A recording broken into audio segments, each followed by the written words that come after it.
Blackout. De Ethel Lina White. El apagón que se extendía sobre Londres era casi absoluto. Cuando Cristina descorrió las cortinas de la ventana de la sala de estar, al principio no pudo distinguir nada. Era como si se hubiera construido un muro negro fuera del cristal. A medida que sus ojos se acostumbraban a la oscuridad, vio las luces tenues del tráfico y los destellos de los pequeños puntos luminosos que salpicaban el pavimento, proyectados por las linternas eléctricas de los peatones invisibles. A pesar de la guerra, la nación trataba de seguir adelante como siempre. En las calles, la gente continuaba con sus actividades cotidianas, siempre con sus máscaras antigas en bandolera. Los jóvenes concertaban citas, los ancianos salían a pasear. No se podía expulsar a la gente de sus costumbres. Cristina se vio muy afectada por el apagón, ya que la deficiencia visual que padecía empeoraba para ella la situación. Sus ojos, de un extraño color azul oscuro, pagaban su belleza con la visión defectuosa que la acompañaba desde niña. Pero, aunque ya estaba oscuro, cuando regresó de la fábrica de municiones en la que trabajaba, pudo hacer el viaje con otros empleados, lo que le hizo sentirse más segura y menos desorientada. Además, la ruta ya se había vuelto familiar para ella. Una vez de regreso en el apartamento, se instaló para pasar la noche, y rechazó todas las invitaciones. Con la frente pegada al cristal, miró ciegamente hacia el mundo oscuro y retraído, que se extendía más allá de la ventana, como si fuera un enemigo hostil, que escondía un peligro desconocido. Suspirando, se apartó de la ventana, cerró cuidadosamente las cortinas, y encendió una pequeña lámpara, que iluminó el cuarto con una luz suave. Después, fue a tientas a la cocina, a prepararse una taza de té. Cristina tenía los nervios algo alterados por la falta de sueño. Últimamente, se acostaba tarde, porque tenía miedo de una pesadilla recurrente. Siempre era el mismo sueño. Se encontraba caminando por un camino desconocido, en la oscuridad absoluta, sabiendo que le quedaba un largo trecho por recorrer. De repente, sentía que unas manos invisibles la agarraban, y entonces, el horror la sacudía y la despertaba. Estaba furiosa consigo misma, por sentirse tan cansada y falta de energía, en un momento en que necesitaba todas sus reservas de fuerza. Recientemente, tuvo el honor de ser convocada a una entrevista personal, con un tal señor Fry, un miembro de la firma propietaria de la fábrica. Tuvo lugar en su despacho privado, cuando el augusto hombre le explicó el motivo por el cual la había convocado a aquella entrevista. Todos los países en tiempos de guerra, dijo, están expuestos a sufrir sabotajes. La escoria de una nación siempre aprovechará la oportunidad para sacar provecho. Para proteger nuestros intereses en la fábrica, hemos organizado a algunos de nuestros trabajadores más confiables, como agentes de contraespionaje. Cristina se emocionó mientras escuchaba, aunque la siguiente frase del señor Fry transmitía una advertencia. El trabajo exige valor y discreción. Debe usted permanecer en el anonimato, y por su propio bien, no debe intentar establecer contactos. Debe tomar precauciones adicionales, para evitar accidentes dentro de la fábrica, y no salir cuando haya un apagón, si puede evitarlo. Puede que la sigan, y debe estar alerta. No habrá paga extra, pero es posible que haya una bonificación al final de la guerra. Después de un mínimo de reflexión, Cristina se ofreció voluntaria para el servicio especial. En lugar de una rutina aburrida, se sintió arrojada a la emoción y la aventura, y emprendió su misión con gran celo y entusiasmo. Al principio, aunque era especialmente escrupulosa en la prevención de descuidos, no hizo ninguna denuncia. Pero, como si su vigilancia hubiera sido señalada como inconveniente, para la causa del sabotaje, unos días antes, había estado a punto de ser víctima de un accidente. Una de las chicas se había desmayado, y en la prisa general por ayudarla, Cristina había sido empujada contra una máquina en funcionamiento. Por un momento terrible, su corazón se paró, antes de que un trabajador apagara el mecanismo. Cuando repasó el incidente, tuvo dudas sobre una de las compañeras que la había sacado a rastras del peligro, hasta un lugar seguro. Rita Rosenburg era una mujer morena, delgada y atractiva, de ojos rasgados, e iba siempre muy maquillada. Solía vestir ropa cara, cuando se desprendía del mono de la fábrica, y su estilo de vida en general indicaba que sus ingresos podían tener un origen turbio. Cristina compartía los gastos de un apartamento con Aida Brown, una buena chica, regordeta y tranquila. Aquella noche, mientras contemplaba la comodidad de la habitación, con su chimenea y sus luces suavemente encendidas, empezó a sonar el timbre del teléfono. Cuando fue a contestar, recordó que debía estar en guardia, ya que siempre se preparaban emboscadas, con invitaciones falsas. Alertada por su intuición, no se sorprendió al oír la voz profunda y ronca de Rita, al otro lado de la línea. «Voy a organizar una fiesta esta noche en mi apartamento. Ven, te divertirás», dijo con acento persuasivo.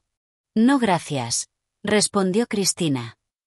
«No me apetece salir. Pero debes venir. Monrose está aquí, y quiere conocerte». El corazón de Cristina se puso a latir más rápido, porque, como todas las chicas de la fábrica, se sentía atraída por Monrose. Ocupaba un puesto importante, y era alto y apuesto. También corría la leyenda de que había sido un as de la aviación, antes de sufrir un accidente que, misteriosamente, no dejó marcas visibles. «¿Monrose?», repitió. «¿Cómo te las arreglas para conocer a todo el mundo?». «No espero a que me los presenten», respondió Rita con desdén. «¿Y te parece seguro ligar con desconocidos?». «No, no es seguro. Pero el otro camino es demasiado aburrido. Te espero». Antes de que pudiera protestar, Rita colgó. «No deberías seguir negándote siempre a salir», le aconsejó Aida Brown, que siempre escuchaba las conversaciones telefónicas. «No me extraña que estés tan rara y nerviosa». «No lo estoy», protestó Cristina, pero de inmediato añadió vacilante, «Oh sí».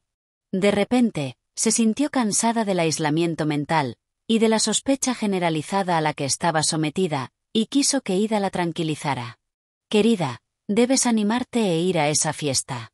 Te hará bien distraerte un poco». «No sé dónde vive Rita», objetó Cristina, como último y débil pretexto. «La buscaremos en la guía telefónica», dijo Aida, pasando de las palabras a la acción. Cristina se dijo a sí misma que era importante tranquilizar a Aida respecto a su extraña actitud de los últimos tiempos. Corría el riesgo de que su amiga descubriera sus actividades de contraespionaje, y que, con su total inocencia, acabara por delatarla. Sin embargo, lo que disipó sus últimas dudas, y la decidió a ir a aquella fiesta, fue, en realidad, el recuerdo del hermoso rostro de Monrose. Eso fue lo que la atrajo hacia la oscuridad. Cristina se puso un vestido azul hielo, se maquilló con delicadeza y se perfumó. Mientras se ponía un abrigo blanco, Aida entró en el dormitorio, con un papelito en la mano, donde había anotado la dirección de Rita Rosenburg, que Cristina guardó en su portamáscaras. «Recuerda que debes tomar el autobús número 5 en la terminal», dijo Aida. «Pásalo bien, querida». Mientras se echaba un último vistazo en el espejo, a Cristina todo le pareció de pronto tan simple y sin esfuerzo, que se sintió avergonzada de su anterior vacilación. Pero cuando estaba de pie, en la puerta del vestíbulo de su edificio, esperando acostumbrar sus débiles ojos a la oscuridad, un hombre casi la derriba. Ambos rieron del encontronazo, pero ella, perdida en aquellas tinieblas, se sintió exactamente como si hubiera chocado con el hombre invisible. La tranquilidad y animación que había sentido unos momentos antes, se disipó a medida que se deslizaba a tientas, y con paso inseguro, por la acera. No había luna ni estrellas, mientras que el aire parecía tangible, como una cortina negra. Cuando tuvo que cruzar la calle, confió en los ojos de los otros peatones, para detectar los colores de los semáforos, reducidos a delgadas cruces de color rojo o verde. Llegó a la terminal de autobuses, y se dio cuenta de que su mala vista era un problema para ella. Otras personas subieron rápidamente a los vehículos, mientras ella permanecía en la acera, corriendo de autobús en autobús, a medida que otros nuevos vehículos se detenían en la parada. Como no podía ver los números, siempre se decidía demasiado tarde, y al subir al autobús elegido, el conductor le decía invariablemente: «Está lleno». Estaba pensando con desesperación que nunca podría llegar a la fiesta, y encontrarse allí con Monrose, cuando alguien alumbró a la multitud con una linterna. Cristina parpadeó ante el pequeño reflector, con la sensación de que su identidad había sido descubierta. Por un momento, llegó a dudar si Aida estaría en complicidad con Rita, para atraerla hacia una trampa. Por fin, le había llegado el turno para subir al autobús. Se sintió impulsada hacia arriba por una mano desconocida, y luego avanzó hacia el interior oscuro del vehículo. ¿Dónde hay un asiento vacío?, preguntó. No veo nada. Unas manos serviciales la llevaron por el pasillo, y la hicieron sentar, junto a una mujer corpulenta, que olía intensamente a perfume. Con la agradable sensación de estar encerrada en la seguridad de un arca, sacudida por un mar embravecido, sintió que el autobús avanzaba. A partir de ahora, el conductor era el responsable de orientarlos en aquella oscuridad. Ella era solo una pasajera más, que únicamente debía dejarse llevar. El autobús seguía su trayecto, a través de la negra noche, deteniéndose de vez en cuando con una sacudida, para evitar algún peatón demasiado temerario. A raíz de una de estas sacudidas, la mujer corpulenta se inclinó sobre Cristina con todo su peso, y ella se sintió como si la asfixiaran con un almohadón de plumas. Afortunadamente, un joven semivisible, que estaba sentado al otro lado del pasillo, al mismo nivel que su asiento, levantó la voz para decirle: «Siéntese a mi lado, señorita, creo que estará más cómoda». Cristina se acomodó en su nuevo asiento, y luego se volvió hacia el joven que estaba junto a ella, para decirle suavemente: «Gracias por su amabilidad. No sé si le conozco. Apenas se ve nada». «Yo sí la conozco», dijo el joven. «Vi su cara cuando alguien la alumbró con una linterna. Por eso sé que puedo confiar en usted». Aunque su voz era desigual, en algunos momentos demasiado grave y en otros demasiado aguda, su modo de hablar revelaba que era un hombre culto y educado, lo cual le inspiró confianza, una confianza ingenua, engendrada por el prejuicio snob de la vieja escuela. «¿Qué quiere decir?», preguntó distante.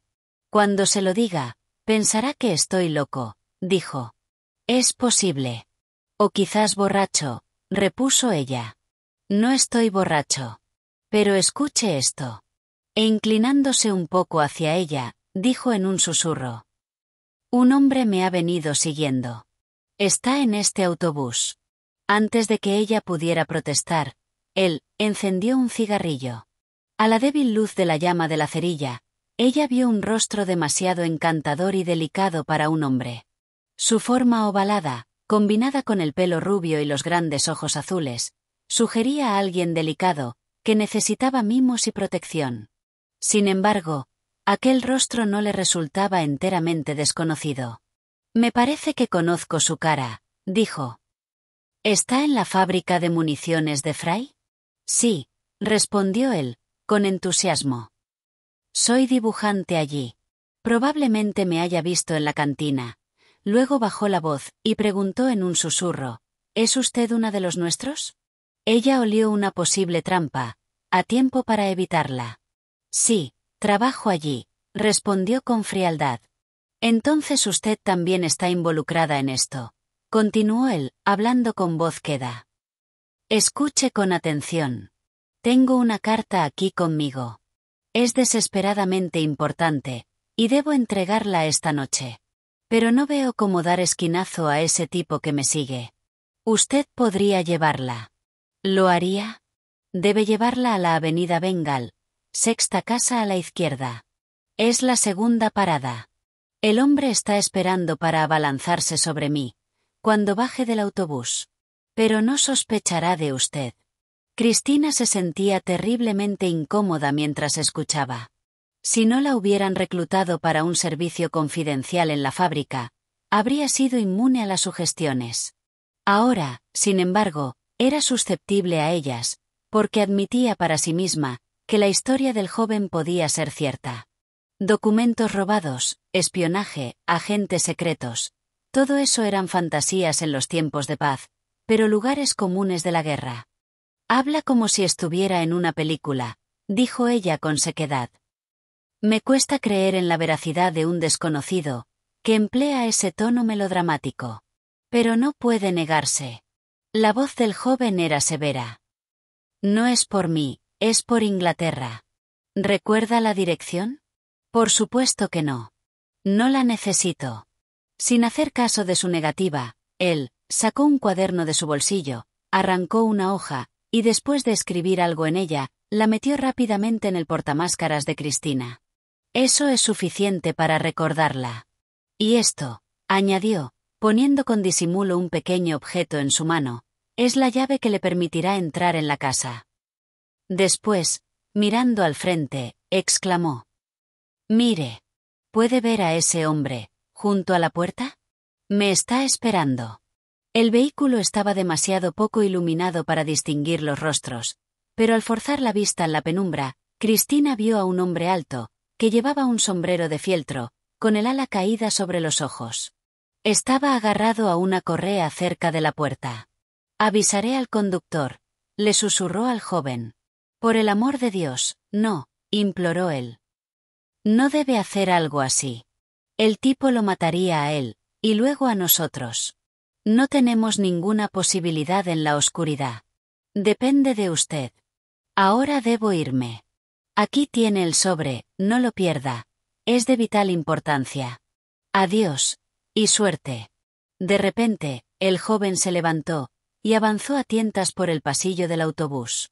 Cuando el autobús aminoró la velocidad, saltó a la calle. De inmediato, el tipo del sombrero de ala ancha bajó también. Como era de estatura superior a la media, tuvo que agacharse ligeramente, para apearse del vehículo. Esta postura agachada, le daba un aspecto de vigilancia tensa, que hizo pensar a la muchacha en una bestia de la jungla, en plena cacería. Mientras los veía desaparecer en la oscuridad de la calle, Cristina se preguntó qué debía hacer. El interés propio, así como el sentido común, le decían que no se metiera en líos, y continuara su camino hacia la fiesta. Por otro lado, en un rincón remoto de su cerebro, había un recordatorio de que la invitación de Meta podía ser una trampa. En tal caso, esta misión, que en principio no la involucraba en ningún peligro, podría ser una intervención providencial. Había una tercera consideración, que pesaba más que las demás. El joven había dicho la verdad, cuando dijo que ella no podía negarse a aceptar la responsabilidad de la acción, en aquellas circunstancias, por las que atravesaba el país. Finalmente, Cristina decidió actuar de inmediato. Tomó el sobre, que el joven le había entregado, y lo sostuvo con firmeza bajo su brazo. Después se levantó, y se dirigió a tientas hacia la puerta, donde esperó la siguiente parada. El autobús se detuvo con una sacudida, y ella bajó a la acera. Oyó el sonido de la campana, y luego la del vehículo, siguiendo su camino. En contraste con la tenue iluminación del autobús, la oscuridad que la rodeaba parecía tan negra, como las profundidades de una mina de carbón. Al avanzar por la calle, después de encender su linterna, descubrió el nombre, Bengal Avenue, en la esquina de una pared. Aquella era la calle que había mencionado el joven del autobús, pero ¿cuál era la dirección exacta a la que debía acudir? Él se lo había dejado por escrito en una nota. Buscó en los bolsillos de su abrigo, pero no la encontró allí. De pronto, recordó. Su portamáscaras. Lo había dejado olvidado en el autobús. Por un momento, se sintió desorientada, pero luego trató de concentrarse y recordar. Sí, eso era. Avenida Bengal, sexta casa a la izquierda. Esa era la dirección. El autobús la había dejado en el lado izquierdo de la carretera, por lo que solo tenía que caminar en línea recta, hasta encontrar la casa. Aquel era un lugar muy solitario, pues mientras seguía los largos tramos de muro de piedra, parcialmente revelados por la luz de su linterna, no encontró a nadie, no oyó pasos, ni voces, ni el bocinazo de ningún coche que pasara. Todos podrían estar muertos, pensó. Para levantarse la moral, se dijo a sí misma que dentro de las casas, ocultos tras espesas cortinas, había luz y vida. A pesar de todo, la civilización todavía funcionaba, pues solo tenía que llamar a una puerta, para volver a ponerse en contacto con la humanidad. Probablemente, si se molestaba en entregar los documentos personalmente en el número 6, en lugar de dejarlos en el buzón, sería recibida con agrado. ¿Quién vivirá allí?, se preguntó. Siguió adelante tenazmente en la oscuridad, aunque comenzaba a desear no estar comprometida con aquella aventura. En el fondo de su mente, había una sensación de aprensión, aunque también la atormentaba una sensación de familiaridad. Conozco este lugar, pensó, pero, ¿cuándo he estado aquí antes? La respuesta surgió de lo más profundo de su conciencia. Esta era su pesadilla. Allí estaba el mismo camino, largo e interminable, la oscuridad absoluta, la soledad total. Solo faltaba el horror, de unas manos que la agarraban. Pero eso, en el sueño, venía después. Cristina empezó a correr, y la firmeza de su propósito la impulsó a seguir adelante, en lugar de dar marcha atrás. Fue una huida de pánico que se extinguió por sí sola, porque cuando se vio obligada a detenerse, su corazón saltaba, tanto por el esfuerzo, como por el miedo. Había llegado al número 6, una casa extraña, que tenía 2 elefantes de piedra, toscamente tallados, sobre los postes de las escaleras que daban acceso a la entrada. Con la sensación de que su calvario estaba a punto de terminar, ya que el camino de vuelta a la parada del autobús le parecería mucho más corto, empujó la pesada verja. Mientras avanzaba a tientas por el camino, la pequeña luz danzante de su linterna reveló un aspecto general de abandono y descuido. Los escalones de la puerta principal estaban sucios, y la aldaba de bronce no había sido limpiada recientemente. No fue una sorpresa, por tanto, encontrar que la ranura del buzón estaba bloqueada. Como había temido, se vería obligada a entrar en la casa. Tengo que deshacerme de este maldito documento, decidió. Es demasiado arriesgado llevarlo conmigo. Se acercó a la puerta, y probó la llave, que el joven le había entregado, en la cerradura. Encajó perfectamente, y giró sin dificultad. Cristina empujó la puerta, y entró en la oscuridad total. La precaución de cerrar nuevamente la puerta con llave tras de sí, fue una prueba de su coraje, y esperó, hasta sentirse a salvo de la posible observación externa, para encender su linterna. Al instante siguiente, reprimió un grito, mientras daba un paso atrás, en un movimiento instintivo, para evitar que la pisotearan. Elevándose sobre ella, desde la pared, se alzaba la cabeza de un enorme elefante macho, con colmillos relucientes y trompa erguida. Dominaba el salón más extraordinario que había visto jamás. Estaba revestido de madera oscura, y de las paredes colgaban cabezas disecadas de animales salvajes, así como armas. «¡Qué lugar tan extraordinario!», murmuró. «Me pregunto si está habitado». Al encender la linterna y barrer con el haz de luz toda la estancia, primero vio una alfombra india polvorienta y un tramo de escaleras que conducía a un rellano, en el que había una estatua de mármol negro. Más allá, había otro tramo de escaleras más corto, cuya parte superior se perdía en las sombras. «¡Hola!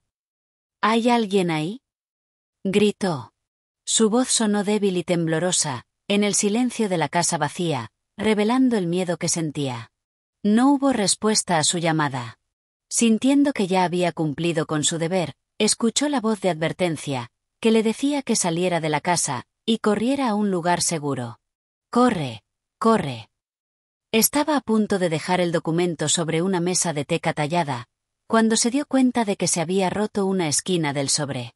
Mientras miraba el frágil papel, la asaltaron las dudas. Parecía tan poco oficial, que se dijo a sí misma que debía ver el contenido, antes de dejarlo allí. Sintiéndose culpable por lo que iba a hacer, abrió el sobre, enfocó con la linterna los papeles, y un rápido vistazo le reveló lo que temía encontrar. Se confirmaron sus sospechas. El joven del autobús era un soplón, que estaba robando los secretos de la fábrica. El hombre que lo seguía no era un espía enemigo, como él le había hecho creer, sino un agente británico que iba tras él, para tratar de impedir que pasara la información. El joven, para evitar que lo atraparan con las pruebas encima, la había engañado, y la había comprometido a ella, para llevar los documentos al escondite, acordado con sus cómplices. Lo que él no tuvo en cuenta fue la posibilidad de que ella abriera el sobre y leyera su contenido, descubriendo la verdad. Cristina metió rápidamente el documento en el bolsillo de su abrigo, y se disponía a salir corriendo de la casa, cuando se sobresaltó, al oír un ruido que provenía de arriba. Era un golpe sordo, como si una estatua se hubiera derrumbado de su pedestal. Al recordar la figura de mármol del rellano, enfocó su linterna hacia arriba. Lo que vio le dejó sin sangre en el corazón. Un bulto rígido, blanco y sin forma, como un cadáver, rodaba por las escaleras abajo. En ese momento, comprendió la fuerza paralizante del pánico. Quiso huir, pero sus músculos estaban tan tensos, que no podía moverse. El cuerpo yacía ahora inmóvil, al pie de las escaleras, envuelto por completo en una sábana blanca, que solo permitía adivinar su contorno. Mientras permanecía de pie, paralizada por el terror, mirándolo fijamente, de repente Cristina creyó detectar un temblor en aquel bulto blanco. Impulsada por el deber elemental, de asegurarse de si había todavía vida en aquel cuerpo, se aproximó lentamente a las escaleras. Arrodillándose junto al bulto humano, apartó la tela, y dejó al descubierto el rostro arrugado, y quemado por el sol, de una mujer mayor, con una nariz arrogante. Sus valientes ojos negros ardían, como muestra de un espíritu inquebrantable, cuando Cristina primero le quitó el pañuelo que cubría su boca, y luego le arrancó de los labios la cinta adhesiva con la que la habían amordazado. La mujer respiró profundamente, boqueando como un pez. Gracias a Dios, jadeó. Me estaba ahogando. Oí tu voz desde arriba, y arrastrándome, logré salir por mis propios medios. ¿Quién es usted?, preguntó Cristina. Señorita Montague, esta casa pertenece a mi hermano, el general Montague. Estamos viviendo en Cornualles desde que estalló la guerra, pero yo vine hoy, para comprobar el estado de la casa. Me atacaron unos matones, que se habían colado aquí. Son dos. Su rostro se tensó de repente, y añadió. No se han ido todavía, aún los oigo en los sótanos. Debe buscar ayuda de inmediato. Pero no puedo dejarla aquí sola, repuso Cristina. El rostro de la mujer adoptó de pronto una expresión de alerta. Creo que los oigo venir. Rápido. Debes marcharte enseguida, y buscar ayuda. No te preocupes por mí. Cúbreme de nuevo el rostro con la sábana. Aunque Cristina carecía de la asombrosa capacidad auditiva de la señorita Montague, se dio cuenta de la urgencia. Después de enrollar la punta de la sábana alrededor de la cabeza de la mujer, se puso en pie, y se dirigió corriendo hacia la puerta. Pero antes de que pudiera llegar, una serie de golpes, a modo de llamada, le indicaron que había alguien fuera. Y probablemente, nadie en quien pudiera confiar. Ahora, Cristina estaba entre dos fuegos. Los matones habrían oído sin duda la llamada, y pronto acudirían al vestíbulo. Ella creyó percibir el sonido de sus pasos a lo lejos, acercándose. Desesperada, sin saber qué hacer, apagó rápidamente la linterna, y se escabulló tras la cortina de terciopelo que cubría una puerta, rezando para que los hombres no entraran por allí. Su petición fue misericordiosamente concedida, pues los hombres entraron por otra puerta en la parte trasera. Aunque no podía ver nada, Cristina supuso que llevaban una linterna, por el débil resplandor que se reflejaba en la esquina de la cortina. Entonces, oyó que se descorría el pestillo, y que alguien entraba en la casa. ¿La muchacha ha dejado los planos?, preguntó una voz, ronca por la excitación. De inmediato, Cristina la identificó como la del joven del autobús. Sin esperar respuesta, él corrió hacia el buzón. «Diablos, está bloqueado», gruñó. «¿Qué esperabas, Tomás? Esta casa está vacía desde hace tiempo», repuso uno de los hombres. «¿Qué es eso de una chica?». A Cristina no le causó ninguna satisfacción saber que sus sospechas se habían confirmado, ya que estaba atrapada, y no veía el modo de escapar de allí, sana y salva, rescatar a la mujer amordazada, y evitar que los documentos cayeran en manos enemigas. Oyó cómo el joven les contaba a los hombres toda la historia, y se dio cuenta de que estaba ansioso por justificar su acción. «La chica vendrá, estoy seguro», les dijo con convicción. Se creyó lo que le dije, y traerá los documentos. Tuve que hacerlo así, para deshacerme de esos papeles. Y funcionó. Cuando me atraparon, al bajar del autobús, esos idiotas tuvieron que dejarme ir, porque no pudieron encontrarme encima nada comprometedor. ¿Te siguieron?, preguntó una nueva voz. Ni hablar. ¿Por qué iban a hacerlo? No me encontraron nada. Mientras escuchaba, Cristina notó la diferencia entre las voces de los dos hombres. Una era áspera y feroz, pero la otra la asustaba más, por su tono plano y poco humano. Era como si un muerto hablara desde la tumba. Ella tembló violentamente, cuando, tras unos momentos de silencio, este segundo hombre dijo: «Esa chica ha estado aquí. Todavía puedo oler su perfume. Quizás sigue aún en la casa». Mientras Cristina se daba cuenta de lo desesperado de la situación, la señorita Montague entró en acción. De pronto, oyó cómo comenzaba a gritar y a retorcerse en el suelo, en un esfuerzo supremo por distraer la atención. Los hombres se volvieron hacia la oscuridad, donde yacía el cuerpo de la mujer, enfocándolo con sus linternas, y Cristina supo que era el momento de escapar. Sin perder tiempo, aprovechando la distracción de los hombres y la oscuridad del vestíbulo, se precipitó silenciosamente hacia la puerta de entrada, descorrió con cautela el pestillo de la cerradura, se deslizó afuera, y cerró la puerta tras de sí, con sumo cuidado. Una vez fuera, echó a correr, tropezando en las tinieblas, sobre el camino resbaladizo. Apenas había recorrido unos metros, cuando el sonido de pasos precipitados a lo lejos, le indicó que alguien la estaba siguiendo. Enloquecida por el terror, corrió como loca, rezando por encontrar ayuda, pero las calles estaban completamente desiertas. No había ninguna luz que anunciara que un guardia estaba de ronda, ningún transeúnte regresaba a su casa. Era inútil gritar, era inútil esconderse en un jardín, sabía que el brillo de su abrigo blanco la delataría. Al comprender que era inevitable que la atraparan, decidió que sus perseguidores no debían obtener los documentos que llevaba consigo. Y dado que podían torturarla, para que revelara dónde estaban escondidos, debía guardarlos en un lugar seguro. De pronto recordó que, de camino a la casa de los elefantes, había pasado por delante de un buzón.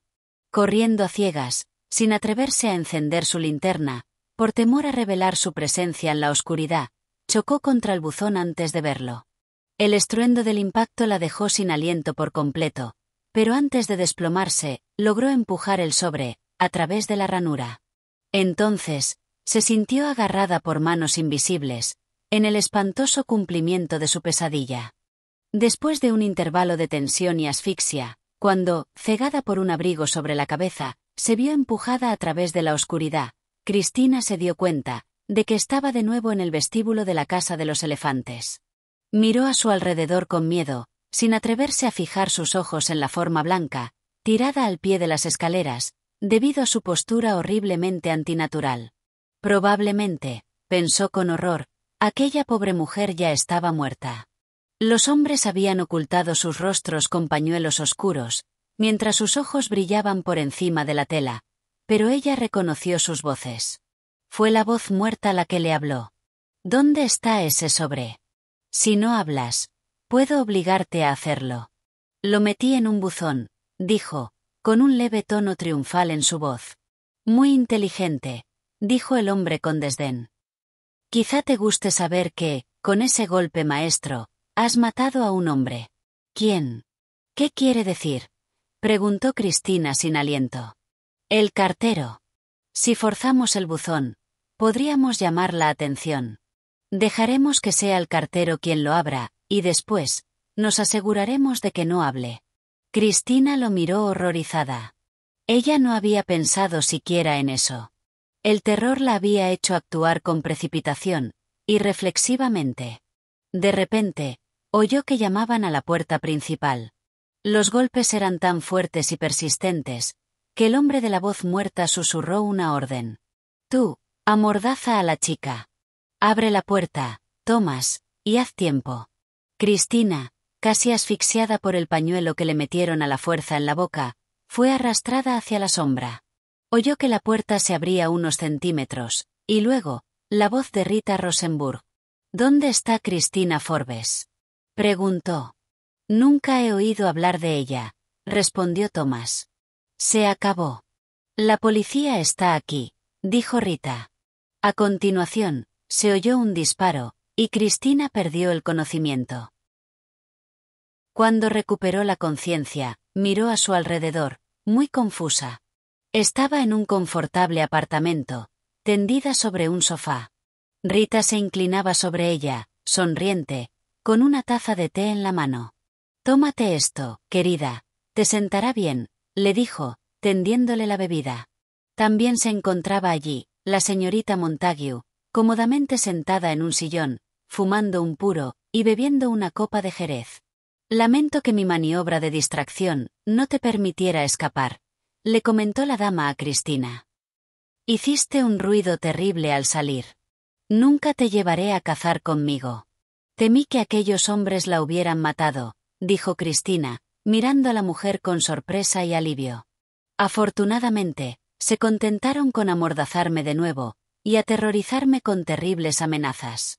Te estarás preguntando, ¿cómo conseguimos encontrarte, verdad, Cristina?», interrumpió Rita. «Fue gracias a tu máscara de gas, que dejaste olvidada en el autobús. Había un guardia en el vehículo, la vio, olvidada sobre un asiento, y miró la tarjeta de identificación con tu nombre. En el portamáscara también encontró una nota, donde figuraba mi dirección. Ese guardia es un chico inteligente de la zona, y me conoce de vista, así que le pareció una buena idea venir hasta mi apartamento, ya que se encontraba cerca, y aclarar el asunto». Mientras se aproximaba a Cristina, para llenar de nuevo su taza, el apuesto Monrose, que también estaba presente, terminó el relato. «Rita se puso nerviosa, porque no apareciste en la fiesta, mientras que tu máscara de gas demostraba que estuviste en el autobús. Afortunadamente, descubrimos un trozo de papel en tu portamáscara, con la dirección, Bengal 6, garabateada en él. Eso nos dio una idea de dónde podías estar». «Estuvisteis maravillosos», dijo Cristina, sin dejar de mirar a Monrose. «Lo curioso es que sospeché de Rita, cuando en realidad es una de nosotros». Rita se echó a reír. «Bien, no te lo reprocho. Sospechar de todos, y no confiar en nadie, es una de las reglas de oro de un buen agente, en tiempos de guerra», dijo. Después, tras encenderse un cigarrillo, continuó: «Quizá te interese saber algo de ese tipo del autobús. Se llama Ivor Thomas, y trabajaba, en efecto, en la fábrica de municiones. Pero ya había despertado sospechas, y estaba siendo vigilado por los detectives de la empresa. Thomas descubrió que le seguían, y al encontrarse contigo, creyó haber dado con el modo de deshacerse de los documentos que había robado, y hacerlos llegar a sus cómplices. Pero, por suerte, las cosas no salieron como esperaba, y ahora, todos ellos han sido detenidos. Y los documentos han sido recuperados», intervino Monrose, «gracias a tu gran idea de meter el sobre en un buzón, cuando supiste que ellos te atraparían. Quizá te alegre saber que, a estas horas, el cartero ya ha terminado su ronda sin problemas, después de haber entregado un sobre, sin franqueo, a los detectives de la fábrica de municiones. Por fortuna, todo ha acabado bien. Pero fui una tonta, al confiar en un desconocido», dijo Cristina, un poco avergonzada. «No fuiste tonta en absoluto, fuiste muy valiente», le dijo Monrose con una sonrisa, sentándose a su lado. «Bueno», repuso ella ruborizándose. «Hubo momentos en los que estuve verdaderamente asustada. Pero también fue muy emocionante sentirme como la protagonista de una película de espías». Fin. Gracias por ver este vídeo. Por favor, no olvides suscribirte, dar a me gusta, compartirlo y dejar un comentario. Si te ha gustado este relato, puedes encontrar más audiolibros en nuestro canal, Homo Lector.